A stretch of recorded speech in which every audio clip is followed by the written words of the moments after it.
sean ustedes bienvenidos.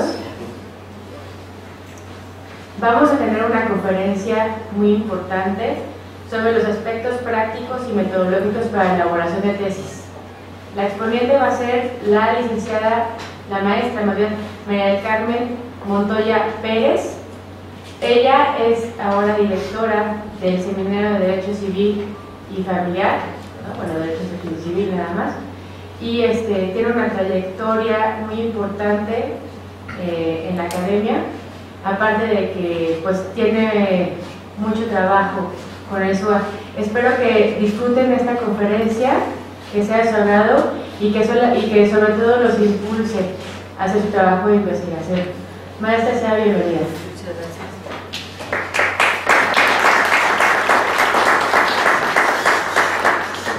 Buenos días, queridos alumnos. Desde luego me da gusto ver a los alumnos del sistema escolarizado y que el día de hoy hacen un esfuerzo por estar aquí. Les agradezco mucho. Y también, desde luego, a los alumnos del sistema de Universidad Abierta, que la división a través del maestro Fausto Ledesma Rocher y de su brillante coordinadora académica, la maestra Jacqueline, aquí presente, pues realmente organiza estos eventos en beneficio de la comunidad estudiantil de los dos sistemas, tanto del escolarizado como del sistema de Universidad Abierta. Y bueno, pues tratamos de que sean estos días, porque es cuando más tenemos presencia de alumnos del sistema de Universidad Abierta, porque pues ellos, ustedes saben, poco pueden asistir entre semana, y resulta interesante para nosotros tener ese contacto y darles la información pertinente para que puedan optar por esta forma de titulación. Desde luego ustedes saben que existen otros sistemas, otras formas de titulación, dependiendo incluso también del plan de estudio en el que se encuentren, pero la tesis es, vamos a decir que es una forma de titulación para todos los sistemas de planes de estudio.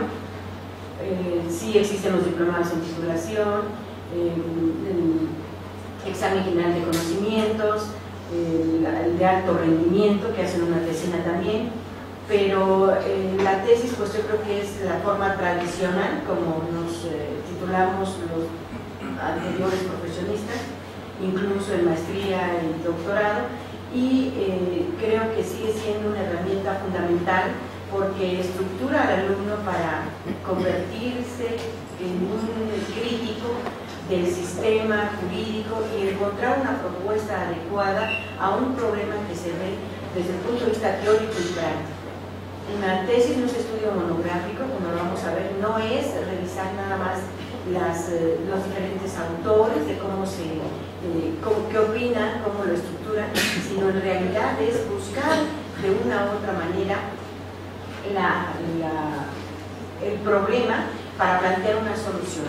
Igual nosotros hemos tratado que nuestras tesis o nuestras mejores tesis pues sean presentadas, por lo menos las de la ley civil, sean presentadas a la Asamblea Legislativa para el efecto de que pues por lo menos tengan alguna idea de lo que necesitamos, de los conflictos que presenta la norma que ellos aprueban, que ellos establecen, pero pues nos cuesta trabajo, no sé, que hasta es un órgano que se cierra mucho a las críticas, ellos son expertos según ellos, y entonces es muy difícil, pero estamos haciendo la labor para que precisamente de esa manera, ¿verdad?, tengan por lo menos la información, acercarse a la formación técnica científica de los estudiosos del derecho, y pues los alumnos que van por el sistema de titulación que convienen en estudiosos del derecho sobre un tema específico y les digo donde encuentran una problemática determinada. Bueno, en el seminario de civil para los alumnos que vienen del sistema de Universidad Abierta, pues ustedes pueden no solamente, yo les voy a decir, yo vengo del seminario de civil, pero no solamente pueden hacer tesis en el seminario de civil, sino pueden realizarlo en cualquiera de los seminarios, son los mismos requisitos, haber tenido o tener por lo menos el 85% de acreditación de la carrera, cosa que se olvida mucho y piensan que hasta que termine todos los créditos puedo hacer mi tesis. Y sin embargo, no, cuando ya llevamos el 85% podemos empezar a hacerlo. Simplemente se obtiene una constancia en la Secretaría de Asuntos Escolares en donde les dan el porcentaje y con esa ya pueden empezar a hacer su trabajo de tesis. De tal manera que si están dedicados, yo sé que muchos no, pero los que están dedicados al estudio nada más o tengan el tiempo, pues pueden inmediatamente acercarse a un profesor y así cuando terminen ya todas sus materias, pues ya llevan avanzado su trabajo y poco tiempo terminarán la tesis y se recibirán. Lo importante es que ustedes tengan en mente que no hay que dejar pasar mucho tiempo para titularse, sino que hagamos el esfuerzo que en cuanto terminemos o antes iniciemos el trabajo. Eso es lo importante, porque todos piensan que es hasta que terminemos todo podemos inscribir y no es así. 80-85% es el requisito que se pide. En el seminario civil no tenemos otro requisito previo, como a lo mejor existen en otros. Tendrá que acercarse a cada seminario y preguntar qué requisitos son los que se necesitan. Con nosotros es exclusivamente que ustedes acudan con algún profesor del área de civil que esté dando la clase, que tengan alguna inquietud y el maestro les pueda guiar para poder estructurar el tema y hacer el protocolo de investigación, y entonces ya de ahí depende de todos. Ustedes, el maestro se encarga, es el que nos va a guiar, y él presenta junto con ustedes su proyecto capturado al seminario, lo revisan los directores del seminario, les hacen algunas observaciones o a lo mejor ninguna, si viene perfecto, y se inscriben a la Secretaría General y empiezan a trabajar. No se escucha. Bueno, entonces esa es la manera en cómo son los requisitos básicos que se supone que están todos igualados en los seminarios. Algunos quizás les pedirán un curso precisamente de la tesis, de un taller de tesis, para que pues tengan idea de cómo se hace y no lleguen en blanco, pero yo creo que la mayoría ya tenemos algunas herramientas para hacer unos trabajos de investigación y hoy nada más los vamos a precisar para que ustedes se den la cuenta de cómo se trabaja. Bueno, dentro del seminario, lo importante es que ustedes siempre, más bien antes de pensar en hacer una tesis, ustedes deben de sentarse, meditar qué les agrada, qué les gustó. Yo diría que bueno que vinieran al seminario de civil, pero bueno, si ustedes les gusta penal, fiscal, etcétera, derechos de autor, está bien. Lo importante es que ustedes escogen el tema porque les agrada, porque les gusta, porque si vamos a trabajar con un tema que no nos agrada, que nada más es para ver si me titulo, el problema es la deserción.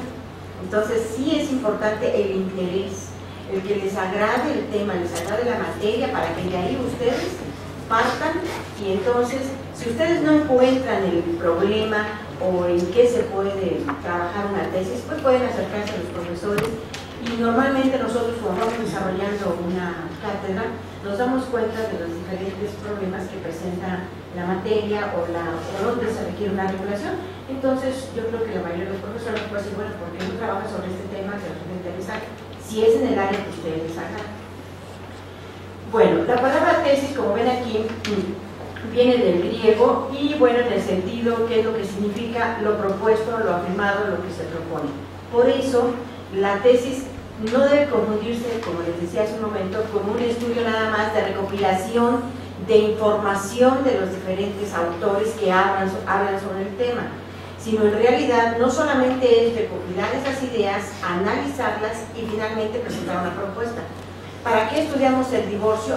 Porque el divorcio, pensamos en un ejemplo, está tan mal sistematizado que entonces nosotros, después de hacer el estudio del divorcio, lo vamos a proponer cómo debe estar regulado. Por ejemplo, para los que ya estudiaron familia se dan cuenta que el divorcio está pésimamente mal en su regulación. No vamos a entrar a que si está bien o mal o correcto el divorcio sin expresión de causa, mal llamado express, pero técnicamente tanto en el Código Civil como en el Código Procesal hay muchas contradicciones. Entonces, por ejemplo, requiere de una reestructuración, pero para llegar a proponer, como lo dice el concepto tesis, lo propuesto, lo afirmado, lo que proponemos, necesitamos hacer el estudio de toda la institución para al final llegar a plantear cómo consideramos que puede regularse el divorcio, en este ejemplo que estamos manejando. es desde luego un trabajo de investigación, no podemos pensar que es otro tipo. Y sobre todo hay que tener mucho cuidado, ustedes saben, de no fusilarnos las ideas, hacerlas propias, que eso es algo que desafortunadamente se da.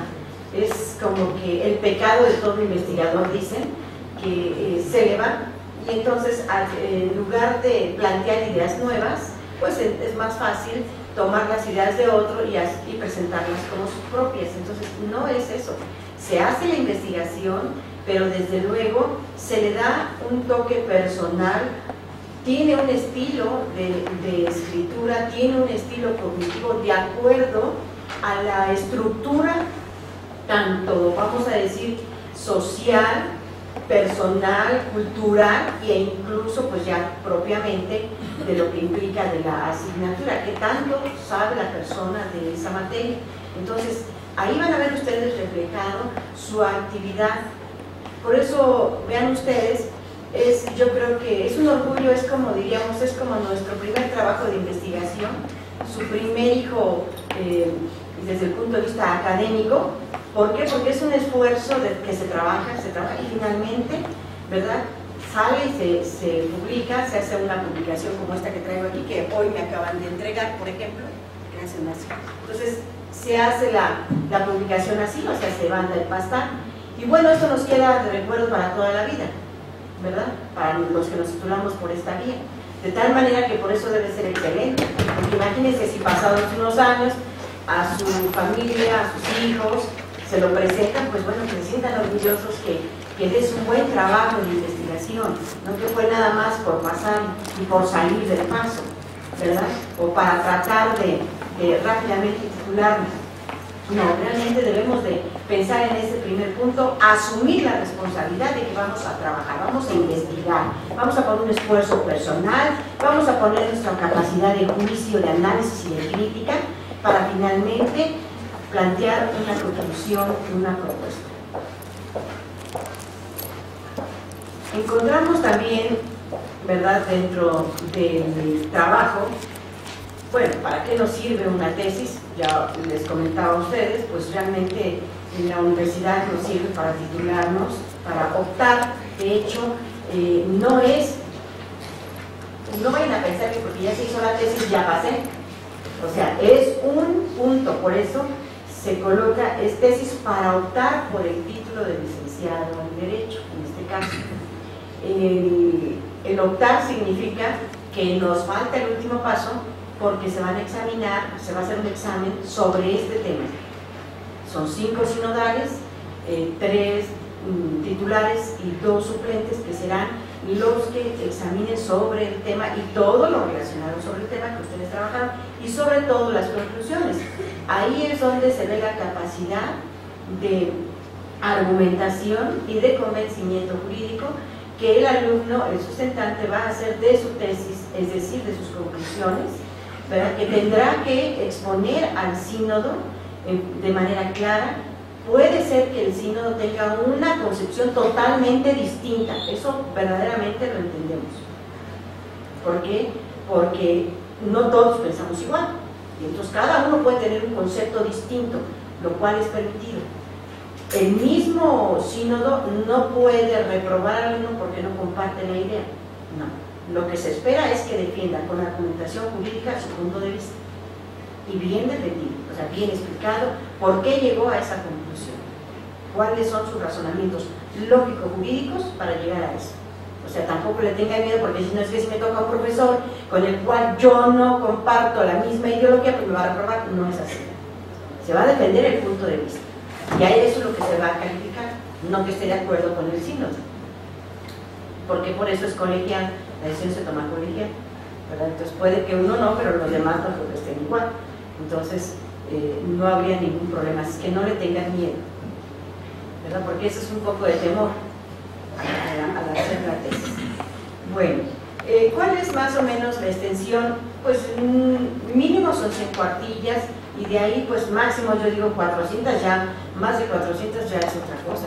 El día de ayer me presentaron una cosa así de una tesis y yo dije, bueno, se excedió, porque imagínense, además para leer así todo eso apenas entregó ayer. sobre maternidad subrogada, pues sí, parece ser que ahí está toda la recopilación de la investigación, pero hay que tener la capacidad de resumir, de analizar qué me sirve y qué no me sirve, y qué ya es repetitivo para irlo descartando. Pero bueno, hay que revisar.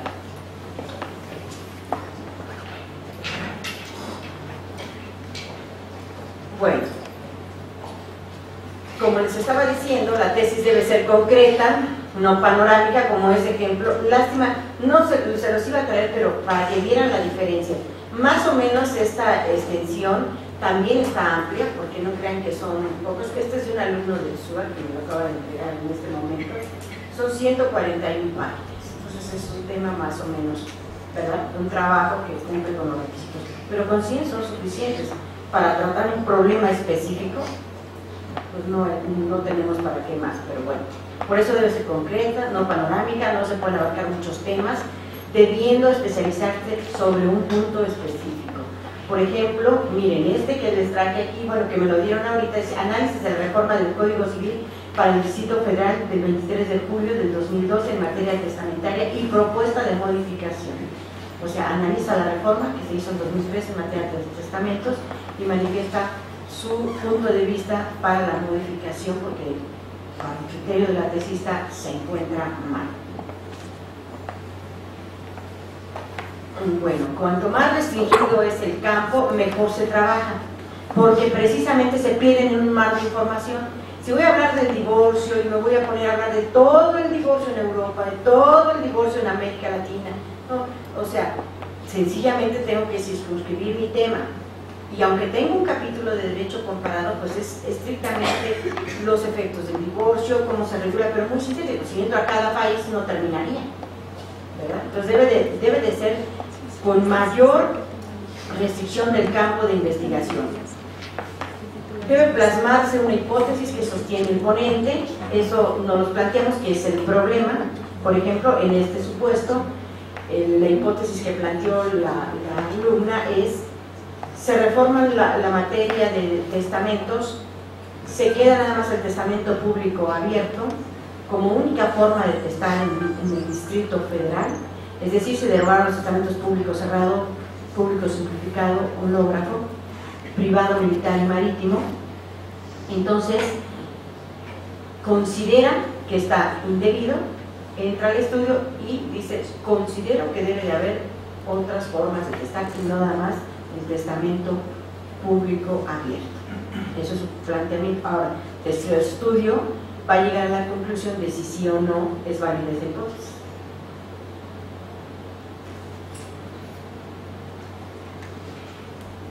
El tema a desarrollar en la tesis debe ser actual y vigente. Pues sí, como ven ustedes, este tema que está trabajando la alumna es vigente. ¿Por qué? Porque está hablando de la reforma de los testamentos del 2013. En este sentido, sí también tenemos el seminario de Historia del Derecho, ¿verdad? Entonces, ahí sí no querían actual, si es Historia del Derecho. Entonces, ahí sí pueden entrar al análisis estrictamente monográfico, pero también tendrán una conclusión.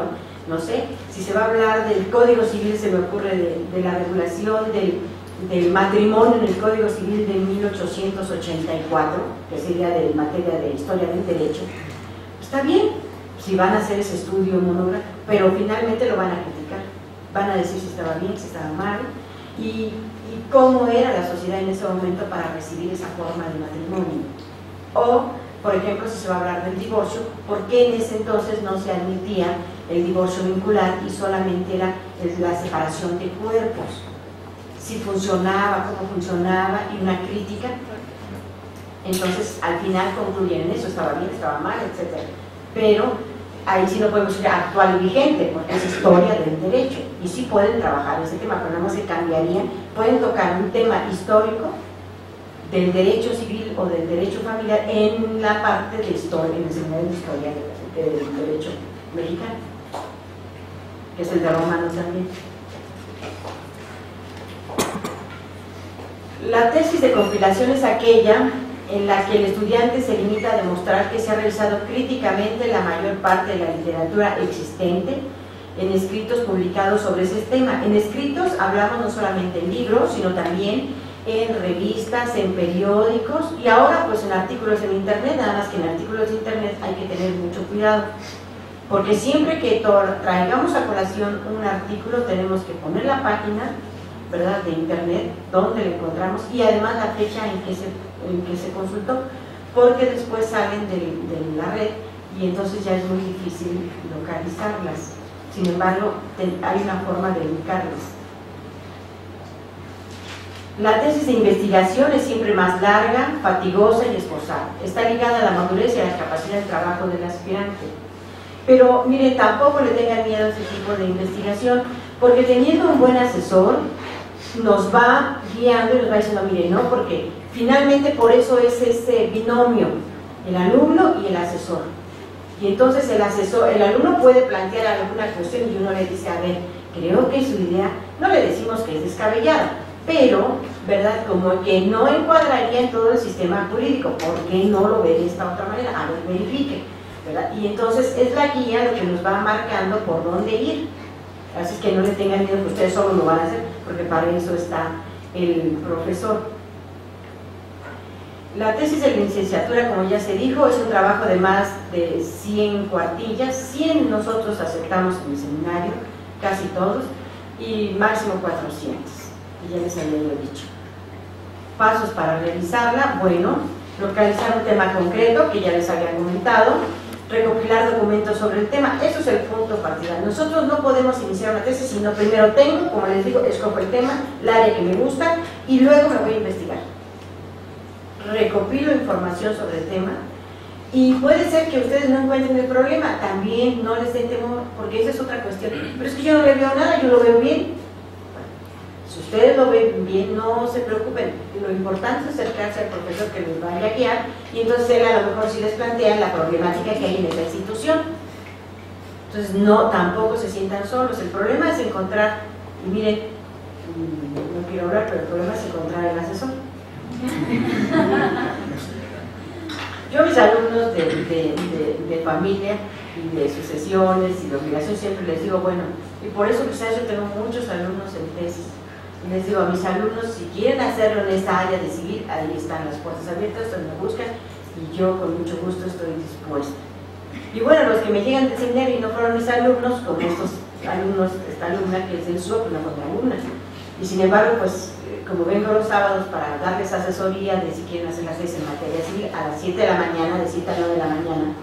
Entonces, pues, no es que no encuentro un profesor, bueno, pues ande yo se lo dirijo y por eso me llenan el trabajo, ¿verdad? Pero bueno, pero con mucho gusto, digo, se los ofrezco, el seminario está a sus órdenes, ustedes pueden asistir y nosotros les ayudamos, no se los complicamos, no actuamos como burócratas, el momento en que llegan ustedes los atendemos, revisamos, si les falta algún documento vemos cómo se puede hacer para que se los entreguen, los esperamos, en fin, ¿verdad?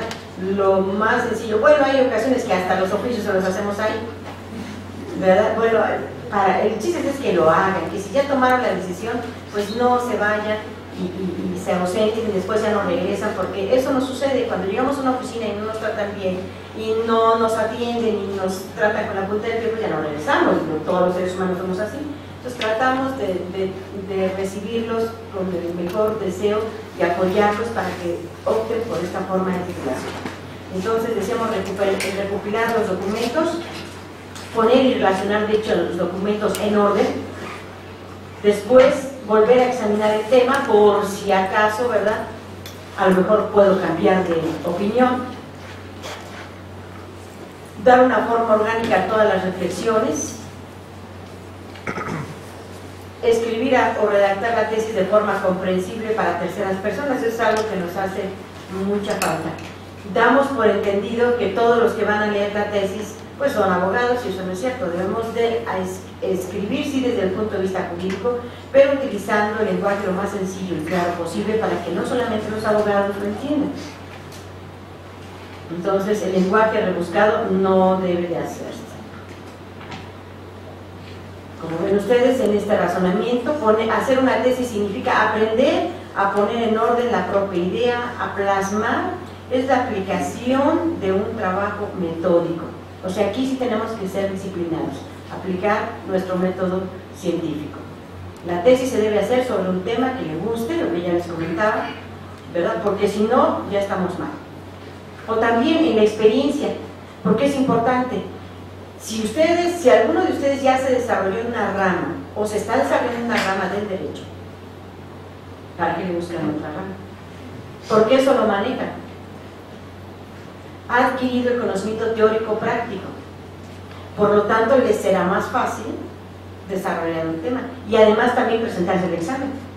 ¿Por qué? Porque maneja teórico y práctico, aunque su trabajo esté teórico o escrito nada más, pero le pueden hacer una pregunta práctica y claro que la sabe porque está en el medio. Entonces también es importante tomar como punto de partida ese otro aspecto. Es como por ejemplo para nuestros compañeros del sistema abierto. Me decía otro compañero que me acaba de entregar su trabajo, su primer capítulo, y lleva una semana que se inscribió. Me asombró y dije, ¿pero qué hace usted? Estoy decidido a terminar la tesis en mes y medio, por favor. Y está estudiando, y le dije, y escogió civil, y yo le dije, cuando me comentó, es contador, dije, bueno, ¿por qué no escribió sobre fiscal? No, puede ir al seminario de fiscal. Me dijo, bueno, pero es que como el único seminario que viene civil, pues yo aquí estoy y voy a hacer civil. Y no es un tema fácil, porque él siendo contador, por ejemplo, está hablando sobre la eutanasia. Entonces no es un tema fácil. Y sin embargo, aquí está el primer capítulo y les digo, hace 8 días me entregó su documento para inscribirlo, apenas está haciendo el trámite de inscripción en la Secretaría General y hoy me trae el primer capítulo ahorita a las 7 de la mañana. Así que, bueno, pues entonces tengo que trabajar mucho para entregárselo yo también y no retrasarme. O sea, nosotros como asesores trabajamos a la forma como va trabajando el alumno. Bueno, yo pienso que así debe ser. No puedo hablar por los demás. Bueno, entonces aquí damos unos tips de cómo escoger el tema en base al interés personal y conocimientos prácticos, elegir la rama del derecho, de la materia y tema, visualizar el problema, sobre todo el problema. Se estima que el tiempo para realizar la tesis es el siguiente, ¿cuánto creen? No más de 3 años, no, o sea, más de 3 años. Si vieran, ayer llegó alguien al seminario y hace 10 años que empezó la tesis, y oiga, lo primero que hay que hacer es verificar si su temario después de 10 años está vigente, su hipótesis a lo mejor ya hasta fue superada. Bueno, en su libro que tiene el doctor Whitron, pues dice que debe de ser menos de 6 meses. Pues miren, este alumno va a terminar en mes y medio, pero está trabajando todo el día, ¿verdad? Está dedicado a eso, o sea, pensó, dijo en este momento, dejo a un lado lo de mi trabajo, bueno, es contador, tiene su despacho de contabilidad y él dice, encargo a los demás mientras yo estoy aquí, ¿no? Pues así es más fácil. Pero con los que no, pues vamos poco a poco, ¿verdad? Por eso yo les digo a mis alumnos de licenciatura del escolarizado, si nada más estudian, ¿por qué no terminan? No les digo el mes y medio como dice el alumno que lo va a hacer, pero sí en unos 3, 4 meses, yo creo que si nada más estudian y no trabajan, pues puede salir, yo digo. Pero pues eso ya depende, se ahorcan ellos mismos en un mar de información y por eso hay que estarlos guiando. O sea, ahí sí es importante la guía del profesor atrás. Y es lo que yo mismo les digo a los maestros, no creo que a ustedes. Bien, ¿cuáles son los elementos en la elección del tema? Bueno, que el tema corresponda a los intereses del postulante, quien debe estar relacionado en el tema porque trabaja en dicha área, por su lectura, porque le ha gustado desde que estudió la carrera, que las fuentes a las que recurra sean accesibles para el ponente, es decir, que se encuentre al alcance del sustento y no tenga que desplazarse por mucho tiempo y a largas distancias para tener las fuentes de trabajo y cumplir así con la investigación. Fíjense, aquí en la Facultad de Derecho tenemos una enorme biblioteca. Entonces, ni siquiera tenemos que movernos a otro lado, porque hay otras escuelas, sobre todo, vamos a decir, las escuelas privadas, no tienen la gama de acervo literario que tenemos nosotros aquí y no lo aprovechamos. Entonces, aquí.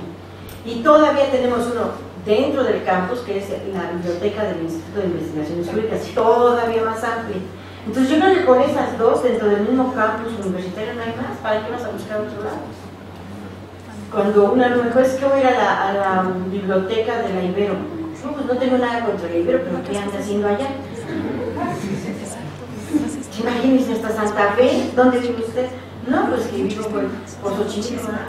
¿Y va usted hasta Santa Fe? Se me hace ilógico. Está usted aquí en la biblioteca, que no ha ido a la biblioteca, pero ya a la biblioteca.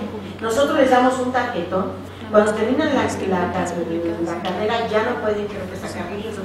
Entonces, al inscribirse al seminario se les da un tarjetón y automáticamente se les da de alta nuevamente como alumnos porque están haciendo la tesis. Entonces, pueden sacar los libros de la biblioteca, de aquí, de la central, del Instituto de Investigaciones Jurídicas no hay, solamente sacar copias, ¿verdad? De la central y de la nacional, todas ellas les autorizan el préstamo externo con ese tarjetón que nosotros les damos del seminario. Todos los seminarios los dan, no solamente el CIVIC, todos. Entonces, bueno, no hay que conflictuarse en ese sentido. Pero que las fuentes a que se refiere sean manejables, es decir, que estén al alcance y cultura del tesista. Pues sí, porque si va a decir, bueno, es que yo quiero hablar del divorcio en derecho francés, pero no he encontrado la traducción del código francés, y sabe francés, no, entonces ¿para qué lo van a tratar? Tan fácil, ¿no? Porque entonces va a tener que pagar un traductor, y si no tiene dinero, entonces eso le van poniendo trabas, piedritas en el camino y no avanzamos. Entonces hay que ser conscientes que el cuadro metodológico de la investigación está al alcance y experiencia del ponente. Ahorita vamos a ver esto. Bien. Como ven ustedes, no es difícil investigar, lo que pasa es que nos cuesta trabajo, no estamos acostumbrados. Quizás un poco más acostumbrados los alumnos que vienen del sistema de CCH. ¿Por qué? Porque en la estructura que se dieron, como se formaron en el nivel de bachillerato, normalmente eran un sinnúmero de trabajos, de investigaciones, de análisis crítico y de expresar sus ideas. En el sistema de preparatoria es más cerrado, es otra estructura, pero no es imposible, también hicimos trabajo. Entonces es aplicar el intelecto a la exacta comprensión de la realidad en un impulso de penetrarla, conocer su secreto y dominarla. Eso es lo importante. Ustedes van a hacer la tesis, van a dominar el tema, ese tema. Por eso no hay excusa cuando viene el examen y uno le pregunta sobre ese tema. Lo debe de saber, si lo estudió. Si ha trabajado 3, 4 meses sobre eso, o un año, pues tiene que saber. Muy difícil, les preguntarán sobre, cuando es trabajo de tesis, sobre otra cosa diferente que no sea su trabajo.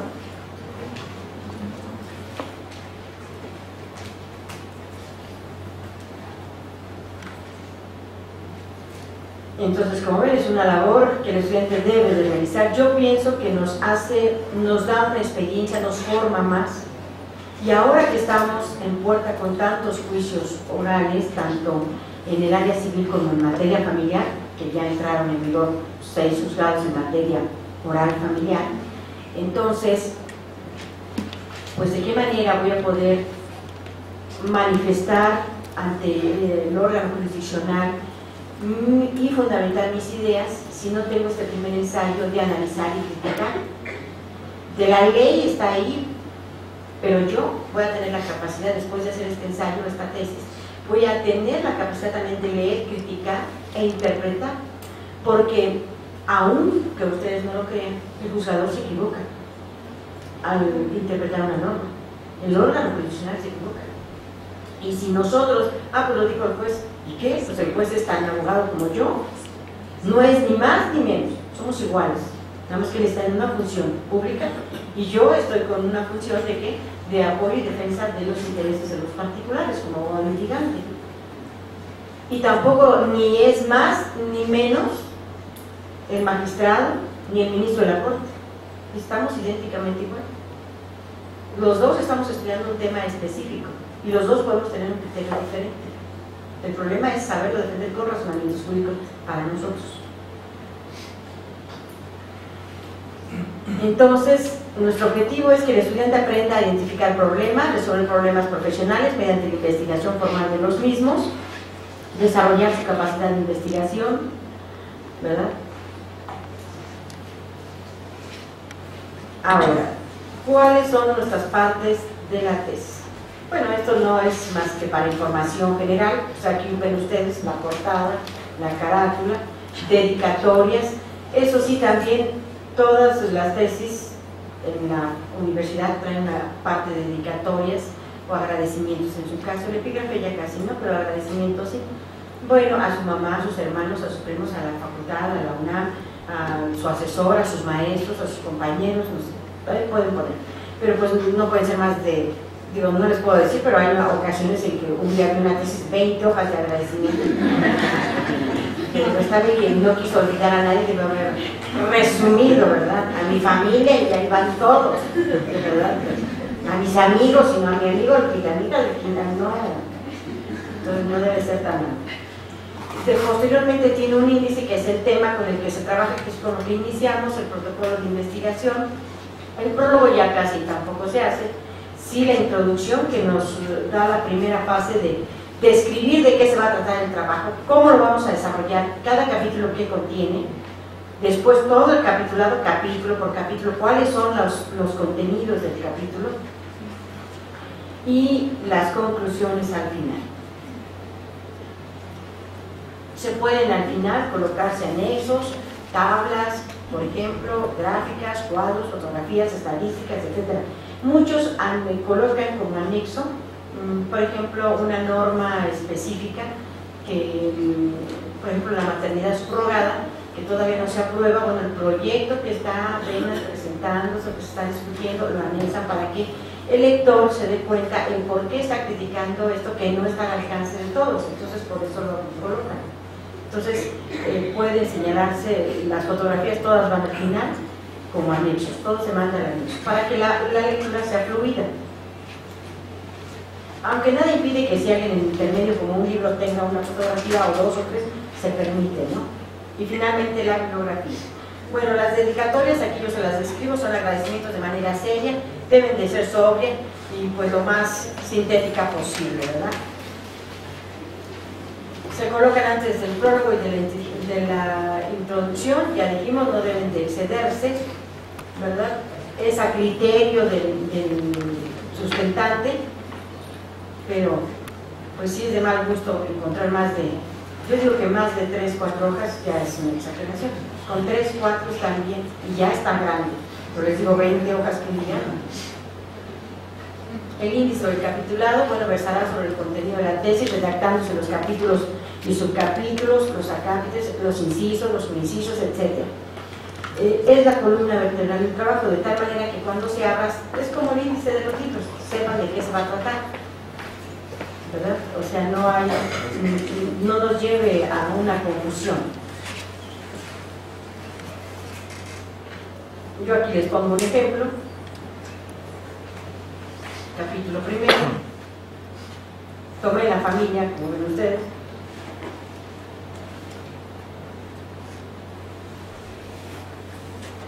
Hay muchas formas de hacer el capitulado. Yo les recomiendo que se ha tomado como base los lineamientos editoriales que emitió y publicó el Instituto de Investigaciones Jurídicas. Estos lineamientos editoriales están en la página de internet del Instituto de Investigaciones Jurídicas, que los pueden bajar. Antes decía, bueno, lo pueden comprar porque también lo tienen en el libro, no sé cuánto cueste, pero si no, pues está en línea y se baja en su copia, ¿no? Lineamientos editoriales del Instituto de Investigaciones Jurídicas. Bueno, y así en todos los capítulos, ¿verdad? Entonces, ya les digo, casi no se usa. Si ustedes ven, la mayoría de las tesis no trae el prólogo, ya lo han dejado como en desuso. Realmente inicia con la introducción, en la que se abre el texto y se coloca una semblanza del trabajo. O sea, es muy sencillo. En el capítulo primero, y les digo, hasta les cuesta trabajo hacer la introducción. Ya terminaron toda la investigación y la introducción es que no me sale. Pues es tan sencillo, no tienen ni qué pensarlo. ¿Por qué escogió este tema? Bueno, pues voy a hablar del divorcio porque hay un problema en cuanto a una mala sistematización. Muy bien, ya está ahí. Y luego, en el primer capítulo voy a revisar, bueno, pues el concepto del divorcio, su definición, sus elementos, sus efectos para las partes, para los cónyuges, para los hijos y el problema de la guardia y custodia, por ejemplo, ¿no? Entonces, ¿para qué nos sirve la introducción? Pues para despertar la curiosidad precisamente del lector, para que posteriormente, a lo mejor no quiera leer toda la tesis, pero sí un punto especial. Pues para eso sirve la introducción. Y debe de incluirse todos los capítulos, sin conclusiones. O sea, ahí no se emite ninguna opinión del sustentante, solamente está haciendo el panorama, por eso es semblanza del contenido de la obra.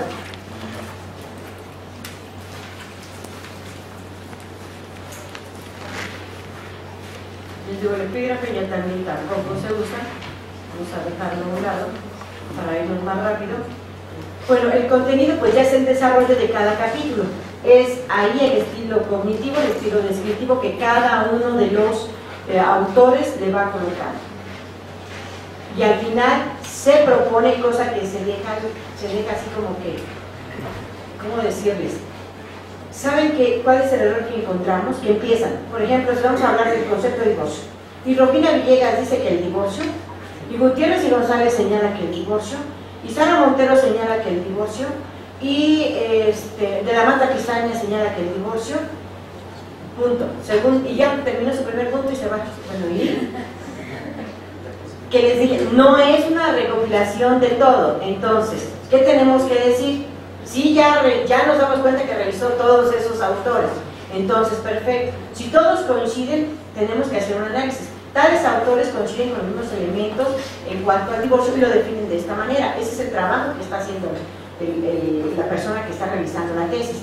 Y finalmente debe dar su conclusión. Después de analizar y de verificar todas las opiniones de los autores en relación al concepto del divorcio, pues considero que el divorcio es esto. Entonces debe de dar, porque si no entonces es una recopilación de datos. Y eso es desafortunadamente lo que caen todos. Y lo que aquí se busca es que el alumno se explaye, investigue y manifieste su opinión. No que me dé las opiniones de todo lo que ya dijeron todos los autores, porque para eso pues ahí están los libros.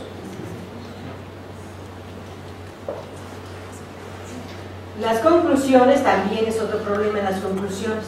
En las conclusiones hacen un tratado nuevamente, no. Las conclusiones son realmente juicios sintéticos, concretos, no más allá, yo digo, de unos 5 o 6 renglones, porque si escriben otra vez así un párrafo enorme, ya se perdió la conclusión. Entonces, ¿cuál sería una conclusión en el ejemplo que estamos viendo del divorcio? Bueno, primera conclusión, después de analizar el estudio, efectivamente existe una inadecuada regulación del mismo, tanto en el Código Civil como en el Código Procesal. Segundo, en razón de lo anterior, se propone que se modifique el artículo tal porque está en contradicción con el tal artículo X. Entonces, así sencillo. Concreto, o sea, ya son los juicios finales en donde después de haber hecho la investigación, el sustentante, la persona que está trabajando en la tesis, manifiesta qué es lo que quiere, qué es lo que encontró y qué es lo que propone. Pero ya no va, porque yo considero, porque yo pienso que a lo mejor no, ya no, que así directo, yo encontré esto, está mal, esto se debe de hacer, se debe de plantear de esta manera, se debe de modificar, etc. Ya no es con otro tipo de razonamiento.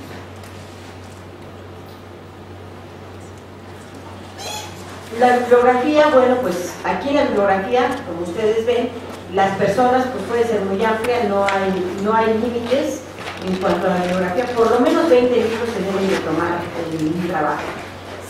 Se permite que sean aún más.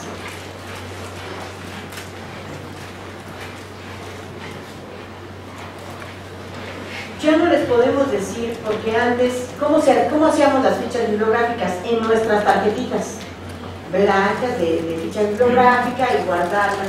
Pero yo decirles esto para los que son ya nativos, a lo mejor los compañeros que son contemporáneos conmigo diríamos, pues diríamos, está perfecto.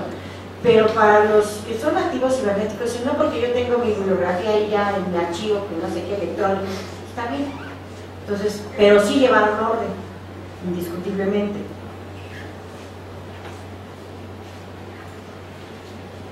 Y es importante que se vayan anotando conforme se vayan realizando las consultas.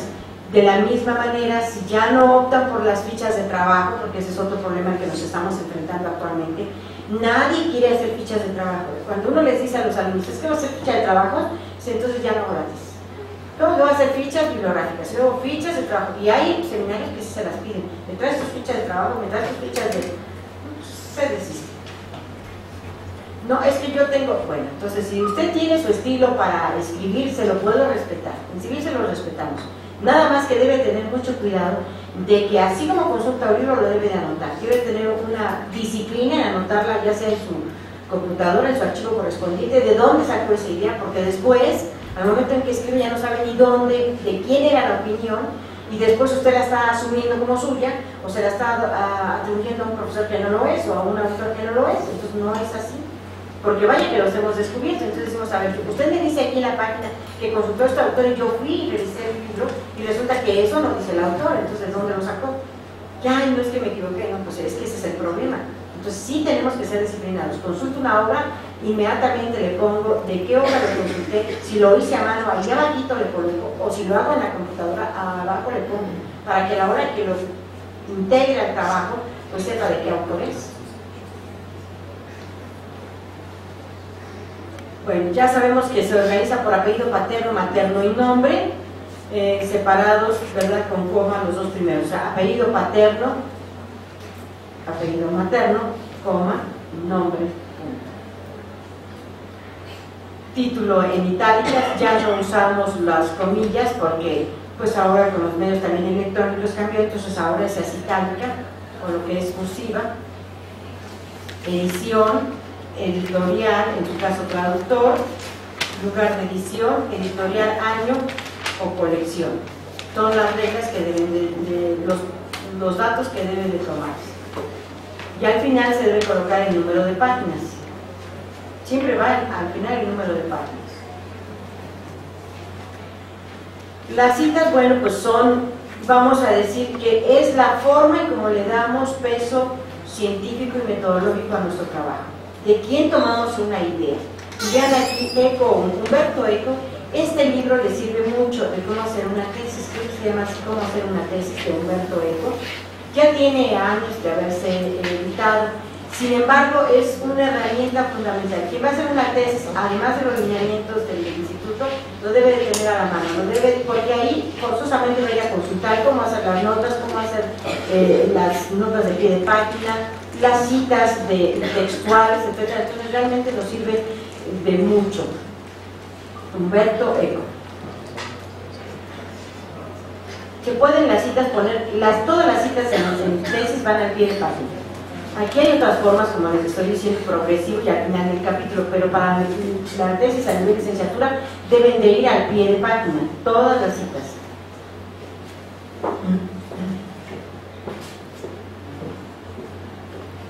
¿Cómo podemos citar? Bueno, un texto que interpreté, entonces no le pongo entre comillas, porque yo lo interpreté, tal autor señaló esto, etcétera, no lo estoy copiando textual. Si copio textual, sí tengo que poner entre comillas y poner la cita. Si estoy haciéndome referencia, por ejemplo, Gutiérrez y González expresó en su libro, o tal autor expresó, o simplemente le puedo quitar la expresión del autor, se ha manifestado que el divorcio vincular del divorcio sin expresión de causa fue una torpeza de la Asamblea Legislativa, así lo dice Gutiérrez González. Entonces le pongo la cita porque yo no le estoy diciendo torpe, no es para que también es algo que hay que tener cuidado. En la tesis no puedo insultar, no puedo utilizar un lenguaje grosero, sino debo ser respetuoso. Igual critico, pero respetuosamente. Sí puedo decir que no han hecho bien las cosas, pero nada más. No puedo poner palabrotas. Porque hay quienes siguen. El maestro Gutiérrez González dice que las cosas como son, pero se pueden decir de otra manera. ¿Verdad? Estas notas al pie de página debe de evitarse el exceso, porque ese es otro problema. Pura nota, toda la... Bueno, a la mitad de la hoja empiezan notas. Bueno, entonces, o es un trabajo de investigación o me estás haciendo de notas. Entonces, una o dos notas por página, o unas máximo por capítulo, yo creo que deben de ser de notas unas 15 a 20 máximo, pero imagínense, llegan a las 200 notas de pie de página. A ver, tantas, es mucho. ¿Por qué no unimos? Si varios autores hablan de lo mismo, pues entonces ponemos un CFR con frontes y véanse todo, o véanse tales autores, y no están repitiendo y repitiendo lo que dicen todos, si todos dicen lo mismo. ¿verdad? Pero bueno. Finalidades de las notas, ya les dije, pues desde luego indicar el origen de las citas, añadir a un tema discutido en el texto otras indicaciones bibliográficas de esfuerzo, hacer referencias externas o internas, introducir una cita de refuerzo, ampliar las aseveraciones que se hicieron en el texto, corregir las afirmaciones del texto, ofrecer la traducción de una cita que era esencial. Por ejemplo, si ustedes dijeron, voy a hablar de la obligación en el derecho romano, obligación, vínculo, cuál necesitar, etc., para no repetirlas, ¿qué va a suceder? Pues que necesariamente tengo que hacer la traducción, porque el que lea no necesariamente sabe latín. Entonces, si yo hago mención de alguna palabra en latín, la tengo que traducir. Las dos formas de traducir es inmediatamente poner la traducción o al final, en cita. Deben de llevar un número, ya ahora en la computadora ya sabemos cómo insertar, ¿verdad?, las citas, o sea, ya eso ya no es el trabajo que teníamos antes, ¿verdad? Y bueno, hay citas de diferente índole, que son las ideológicas, es un resumen del contenido que el estudiante hace personalmente, expresando con sus palabras la idea del autor. Las textuales, pues van entre comillas, ¿verdad?, y se toma el párrafo íntegro. Las lecturas, estas son fundamentales. Fíjense, todo lo que debemos de recordar, sí debemos manejar las abreviaturas. Y les voy a decir una cosa, tampoco le tengan miedo, porque otros están diciendo, yo también por eso no hago tesis, porque no sé citar, no sé las abreviaturas, pues no se necesita saber, mira, ¿sabes qué? Del libro tal, saca tu copia, y cuando estés escribiendo tienes a un ladito tus abreviaturas. Tampoco te pido que te las aprendas de memoria, nada más que las hagas bien, y entonces con un acordeón, como dicen los alumnos, ¿verdad?, ahí sacas poquita y ahí está. Entonces tampoco te vas a poner a aprenderlas si no las quieres aprender. Se supone que ya las sabemos, se supone, pero bueno, también no es problema. Cuando volvemos a citar, primero citamos, la primera vez se cita toda la obra completa. Por ejemplo, Gutiérrez y González, Ernesto, el derecho civil, vamos a ver, el patrimonio pecuniario y moral. Y ya todos los demás datos, tercera edición, editorial Cajica, lugar Puebla, México, 1960, y página 380, por ejemplo. La segunda vez que lo vuelvo a citar, ya nada más pongo Gutiérrez y González Ernesto, OPSI, ya no lo coloco todo. O sea, obra citada. Eso sí, es lo que significa. Ibidem es algo que les cuesta mucho trabajo. Significa lo mismo, ibidem. Entonces, se utiliza si se han usado varias citas del mismo libro. Entonces, ahí sí ya lo pongo, es una después de otra. Es decir, está Gutiérrez y González y vuelvo a tocar Gutiérrez y González, no le pongo sí, no repito el apellido, sino ya pongo ibidem. O sea, es lo mismo. Y ya nada más le coloco, ¿verdad?, en su caso, la obra y la página. Bueno, nada más, es ibidem y nada más, punto, no le coloco nada más, es ibidem, punto. Quiere decir que es el mismo autor, la misma página, la misma obra, todo lo mismo. ¿Para qué voy a repetir todo? Después tenemos otra abreviatura que también debemos manejar. Estas abreviaturas son las más socorridas, son las que siempre debemos de saber. Es idem o loxit, que significa igual o en el lugar citado. Se emplea si se sigue repitiendo, fíjense ahí la diferencia, el contenido del mismo autor, obra y página.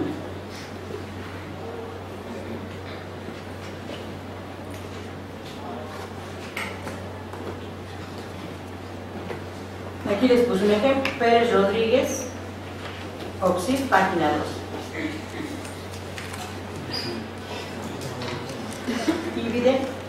Perdón, que es una todavía más abreviatura. Se reemplaza el autor y el título cuando se siga citando inmediatamente a la hora del mismo libro, sin ninguna referencia distinta o intermedia, todo es igual.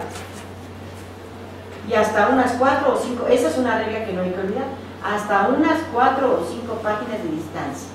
Si después de las 5 páginas de distancia, aunque sea el mismo autor, ya no procede. ¿Pero qué creen? Que cometen ese error. Entonces, estas reglas sí hay que saberlas. Hasta 4 o 5 páginas de distancia.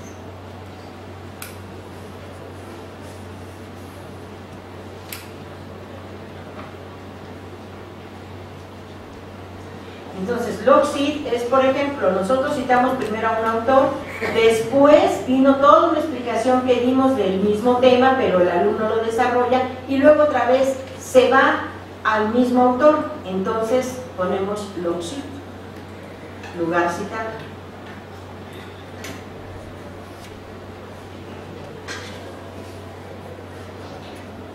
Entonces aquí están los ejemplos para que se vean. Este es por primera vez. La segunda vez y la tercera y la cuarta. Es más, ahora el Instituto de Investigaciones Jurídicas, por ejemplo, nos pide que al final, en los lineamientos, cuando volvemos a citar Rufina Villegas, Rafael Oxid, página 11, le digamos en qué nota la citamos. ¿Por qué? Para que mayor identificación. Yo les he de decir que en el seminario lo citan así en la forma tradicional, o como están en los lineamientos, no importa. O sea, no nos ponemos tan estrictos, porque las dos formas son válidas, metodológicamente. Entonces aquí tendría que decir, al final, nota 1, porque fue la primera vez que lo noto. Y cuando vuelvo otra vez a citar a Rufina Villegas, después de voy en la nota 20, pongo Rufina Villegas, Rafael Oxid, página 140, nota 1.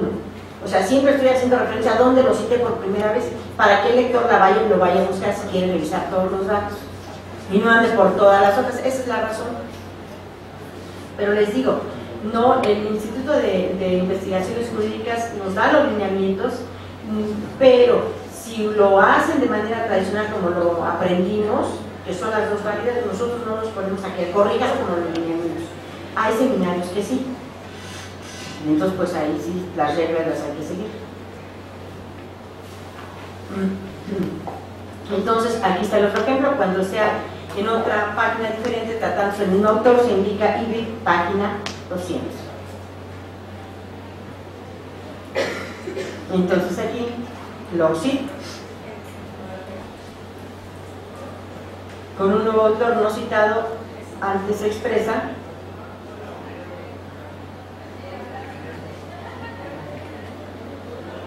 Por eso les digo, este glosario de abreviaturas aparece en los dos libros que les estoy comentando, en todos los libros aparece. Entonces, eso es nada más sacarle la copia y tenerla nosotros a la mano cuando estamos inscribiendo, para no repetirlas todas, si es que las necesitamos. Pero las que vimos anteriormente son las más socorridas. La referencia en los artículos lleva este orden. Es muy distinto la forma en cómo citamos los libros a cómo citamos las revistas. Esto sí también hay que separarlo. Hay que saber citar en forma diferente, no es igual. Entonces aquí lleva apellido, paterno, materno, coma, nombre, por eso le puse la coma, el título del artículo, traductor, título de la revista en itálicas o cursivas, lugar de la edición, serie o época, año, tomo o volumen, número, periodo que comprende la revista y las páginas, ¿verdad? Fíjense, apellido paterno y materno y nombres de quién hizo el artículo. Porque hay algunos que me dicen, es que yo lo chequé en la revista de la Facultad de Derecho. Sí, la revista de la Facultad de Derecho se integra con los autores, o sea, quienes hicieron los artículos. No es nada más la revista de la Facultad de Derecho, sino debe de llevar todos los datos correspondientes del autor. Aunque es una revista, cada autor hizo un artículo, y entonces para nosotros citamos por el nombre del autor. Aquí les puse un ejemplo.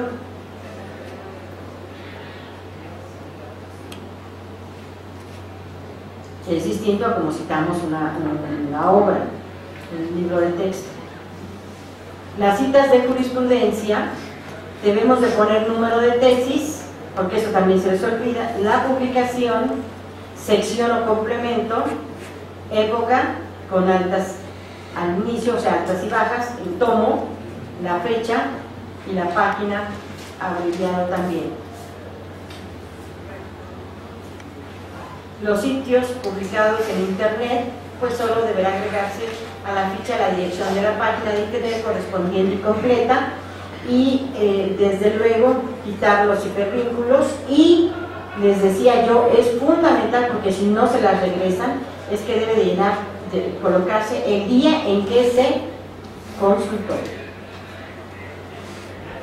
Y si ya pasó mucho tiempo, pero mucho que lo consulté, hace un año que la consulté y apenas me aprobaron la tesis, tienen que actualizar. Cuando ya la presentan para el seminario, tienen que actualizar otra vez todas sus páginas y ver si está vigente. Y si no está vigente, hacer el señalamiento en la misma cita que salió de la red, para que lo sepa el lector, porque si no le pierde validez.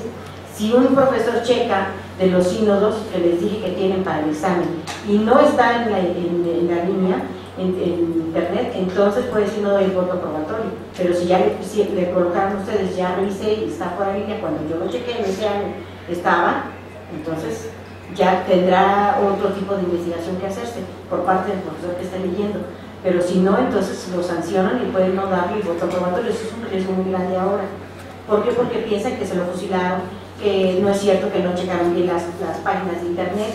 Entonces todo eso les da ciertos focos rojos a los profesores y entonces dicen no doy el voto. Y no dar el voto, pues casi lo están reprobando en el trabajo.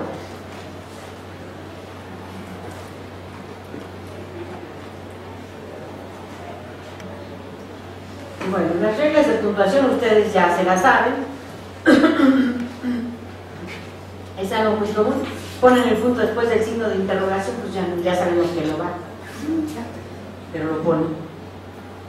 Todos estos ustedes lo deben de saber para estructurar el trabajo. Pero también es cierto, fíjense, que es responsabilidad del asesor. ¿Y qué es lo que sucede?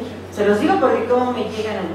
Yo veo un trabajo y digo, bueno, pero está tan plagado de errores de ortografía que me da pena decirlo, pero no voy a reclamarle al profesor, ¿verdad? Y entonces le digo al alumno, pues no revisó usted, no hizo bien esto usted, póngase bien y hay que hacerlo. Miren, en el seminario de civil, yo les hablo y no quiero hablar más que del seminario civil para no entrar en una discusión con algún profesor, pero en el seminario civil yo sí las leo, y entonces para evitarnos de que, como en otros se las entregan, oye, tiene muchos errores ortográficos, corríjalos, y el alumno se va, no sabe ni dónde. Ya nomás le dijo el maestro, ahí ya le puso ahí tiene errores ortográficos, están mal hechas sus citas, está mal hecho esto, está mal, ahí háganlo. Y nosotros en civil hemos tomado una tarea que es titánica, que la leemos completita, y entonces sí le vamos marcando, esto está mal, este punto no va aquí, esta coma no va acá, esto. O sea, hacemos la corrección distinta. Desgraciadamente nos cuesta mucho trabajo realizarlo, porque nos falta ese apoyo. Entonces, pero si no se los hacemos así, pues el alumno se desiste. Y entonces dice, no, pues me dijeron que estaba mal, pero yo no entiendo dónde. Digo, a estas alturas debías entender. Pero bueno, lo sentamos, le decimos, tiene que verificar su redacción, está mal, tiene que verificar, pero ya le vamos marcando todos los puntos en el examen para que los hagan. Si ya después de eso no regresa, se deberá escribir, ¿no? Porque ya le hicimos toda la corrección de estilo y es simplemente haga así como lo estoy diciendo y corrija, y ya la trae.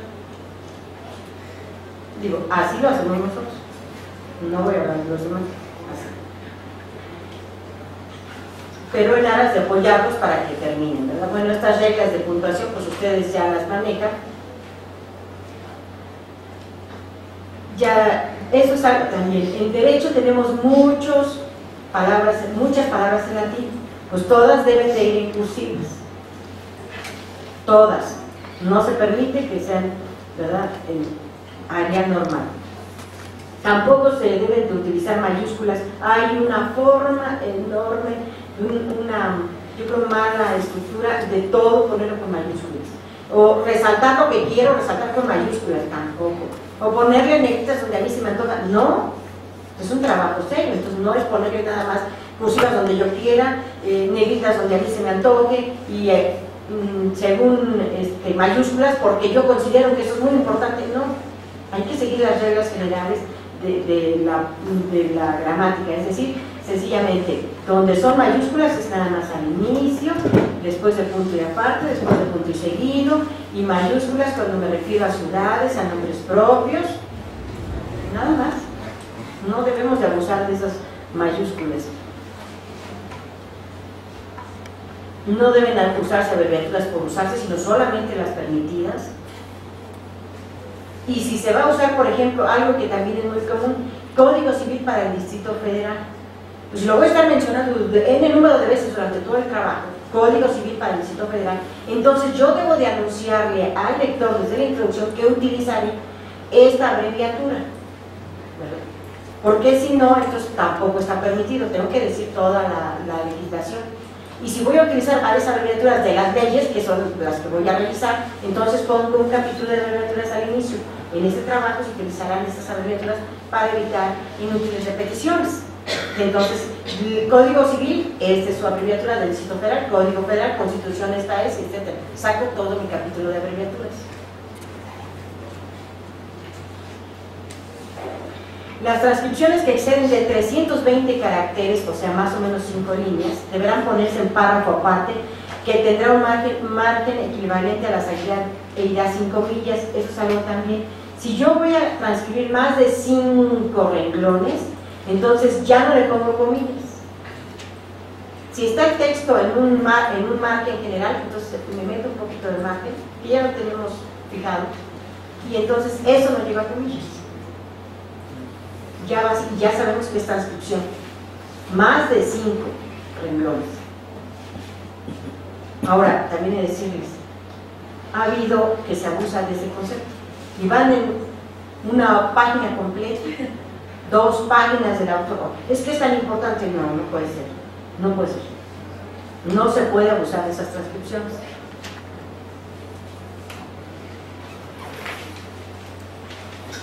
Debemos de estructurar el trabajo en su totalidad. Las hojas deben de estar enumeradas y las entregan sin numeración calculada. Usar sangrías, no dejar líneas en blanco entre los párrafos. Escriben un párrafo y dejan media página y empiezan el otro tema. No se puede tanto. Para llenar hojas dicen, ¿no?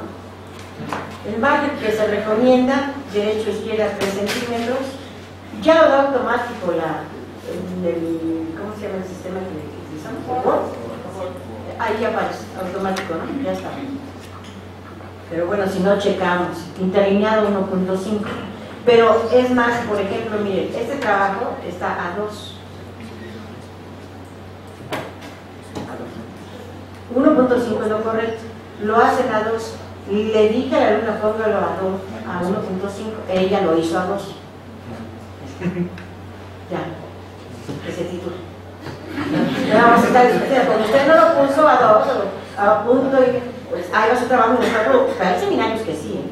Por eso yo les digo, yo le estoy dando las reglas de, bueno, yo digo, ok, no vamos a discutir por él. Ella quiere a 2 porque dice que se ve muy bruto esa gente que yo le di la instrucción y no vamos a discutirlo. Y por eso decirle no te titulas, pues sería un error grave, ¿no?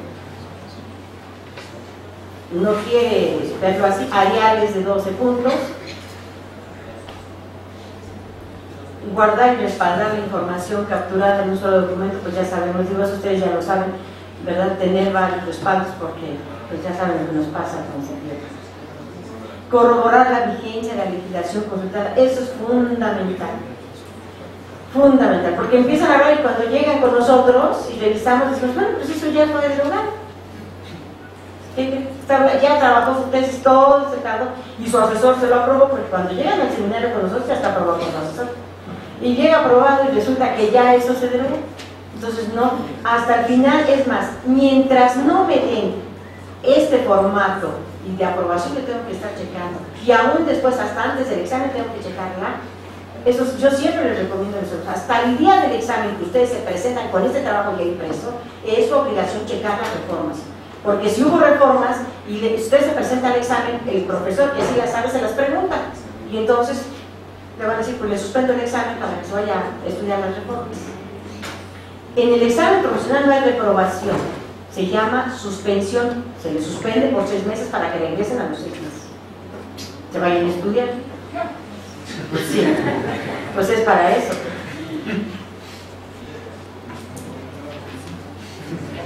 Bueno, deben revisar todas las cosas, procurar que el trabajo impreso sea la versión definitiva. Se sugiere el uso, todos ustedes ya lo saben, los derechos de autor. Eso nunca lo hacemos, ¿eh? Y estamos en derecho. Por la trascendencia, luego de concluido el examen correspondiente, el alumno puede aspirar a los derechos de autor. ¿Por qué no? Si es un buen trabajo, después se fusilan su trabajo. ¿Y qué creen? Que el que primero inscribió pues es el que se fusiló, y entonces resulta que es el que va a tener todos los derechos, ¿verdad? Prioritarios. Entonces, el derecho no es muy común, fíjense. Sí es más común en el ámbito científico, ¿eh? Medicina, biología, química, etcétera, porque como hacen un estudio de investigación, pero es igual de nosotros, pero bueno, a nosotros no importa. Y entonces, ¿qué sucede? Que ya todo este trabajo que se hizo puede tener unas ideas centrales importantes que van a servir de base para, pues no sé, para una reforma. Entonces, si es así, el mismo profesor, yo siempre a algunos alumnos digo, ¿saben que su trabajo es tan bueno? Que yo le recomiendo después del examen procedan a acudir a registrar sus derechos de autor, para que después no venga con la pena hasta un profesor a fusilarse después en su libro, porque usted trabajó sobre esto. Entonces, también es importante eso, que el alumno lo sepa. Es muy buen trabajo, es algo novedoso, es algo que yo planteé, entonces hay que inscribirlo. Y les digo, estamos en derecho, sabemos los derechos de autor, pero muy pocos lo inscriben, casi no.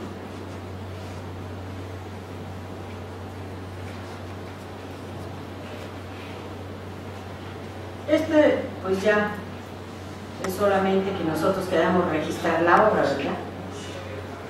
Muy difícil, les repito, casi no hay registradas.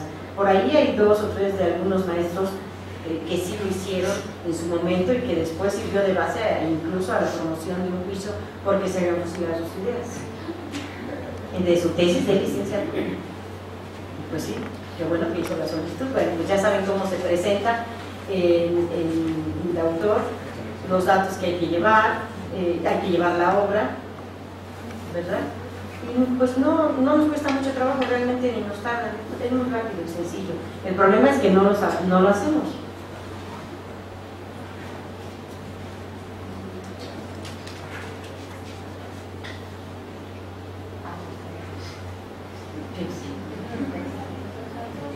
Sí, ¿a poco?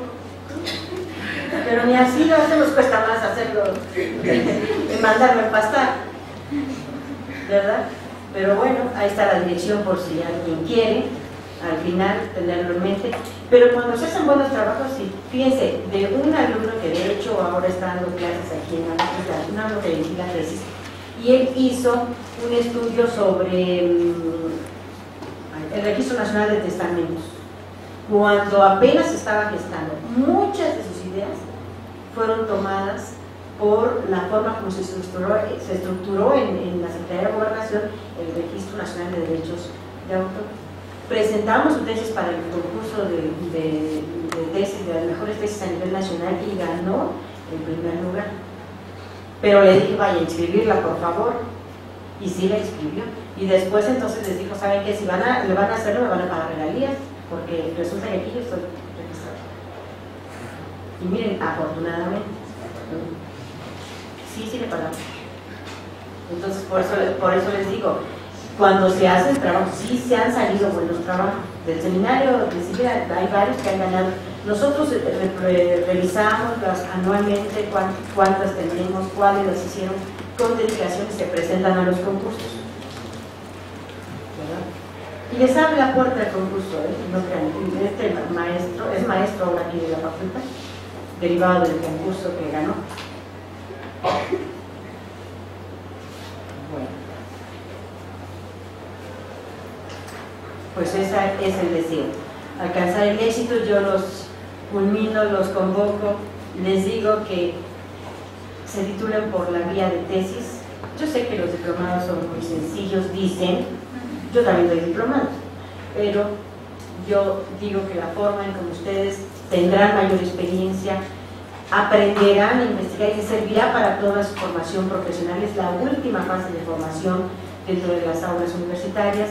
Antes, no quiero decir que después continúan con especialidad, maestría y doctorado, pero es la culminación de su formación, hacer la tesis.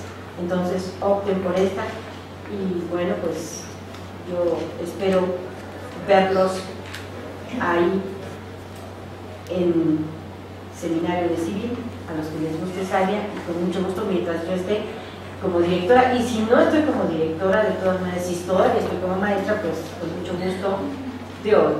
Como directora es un cargo que es administrativo, no remunerativo, pero administrativo, y uno lo hace con mucho gusto.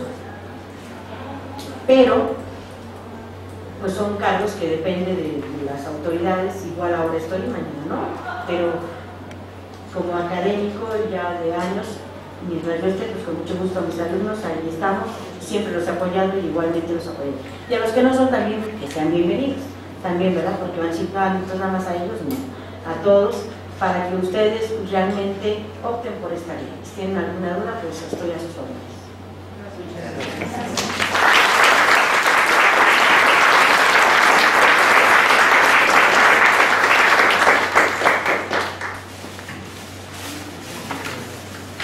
¿Alguna duda? ¿Esta presentación la podemos bajar de algún sitio? Sí, creo que está en la página, la subimos la sesión pasada, la subieron, pero creo que sí está en el seminario, creo que es así, página seminario de civil, ¿una? Y luego aparece cómo hacer una tesis. Profesora, es que mencionaba que cuando se hace la tesis debe ser, digamos, con un lenguaje sencillo para una tercera persona, pero por ejemplo hay ramas de medicinas del derecho en las que resulta difícil hacerlo con un lenguaje sencillo porque la rama del derecho es así, digamos, en el fiscal. O sea, voy escribiendo un párrafo y en ese párrafo hay muchas palabras técnicas y no puedo ir definiendo cada una y lo explico. Entonces, ¿qué recomendación daría usted? ¿O cree que en ese caso sí se podría ir definiendo cada palabra para que otra tercera persona lo pueda entender? Bueno, a lo mejor no tanto cada palabra, pero sí en términos generales, sí hacer una explicación de tal lenguaje de tal manera que el lenguaje sea fluido y entendible. No sé, si voy a hablar sobre impuesto predial o impuesto sobre la renta, pues en una primera esbozo que hago de utilización de ese concepto, pues señalo qué significa el impuesto sobre la renta y después me sigo, porque nadie va a saber qué es el impuesto sobre la renta. O pongo el ISABI y no sé qué quiere decir el ISABI, entonces tengo que ir, por la primera vez que me refiero, sí tengo que hacer la mención, sí la tengo que hacer. Después ya no, ya me sigo. Bueno, pues muchas gracias y espero les haya servido y sobre todo de motivación para que se titulen por esta vía. ¿Verdad?